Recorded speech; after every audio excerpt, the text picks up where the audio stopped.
Hyundai Santa Fe. Bax dostlar, maşının demək zədəsinə gəldikdə krıloda zədə var. Maşının sağ hissəsində heç bir zədə yoxdur. 2025'li Hyundai Santa Fe 1.6 motor, 24.000 yol gedib, 13.000 dollardan aksiyona satışa çıxır. 70-ci maşındır. Maşının arxa hissəsində zədə yox, sağ hissəsində zədə yox. Hibridli maşın, 1.6 hibriddir. Bu da sol tərəf. Belə bir salonu var. Koji salondur. Koji salondur.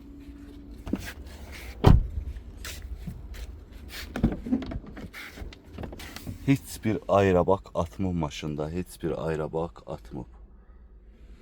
Çox qəşəng maşındır. Bu bunun VIN nömrəsidir. 25'də bir kadı tek pasportda 25 olacaq. Deməli bir krılodu zədəsi, krılo alınacaq. Bufer, fara, ablusovka.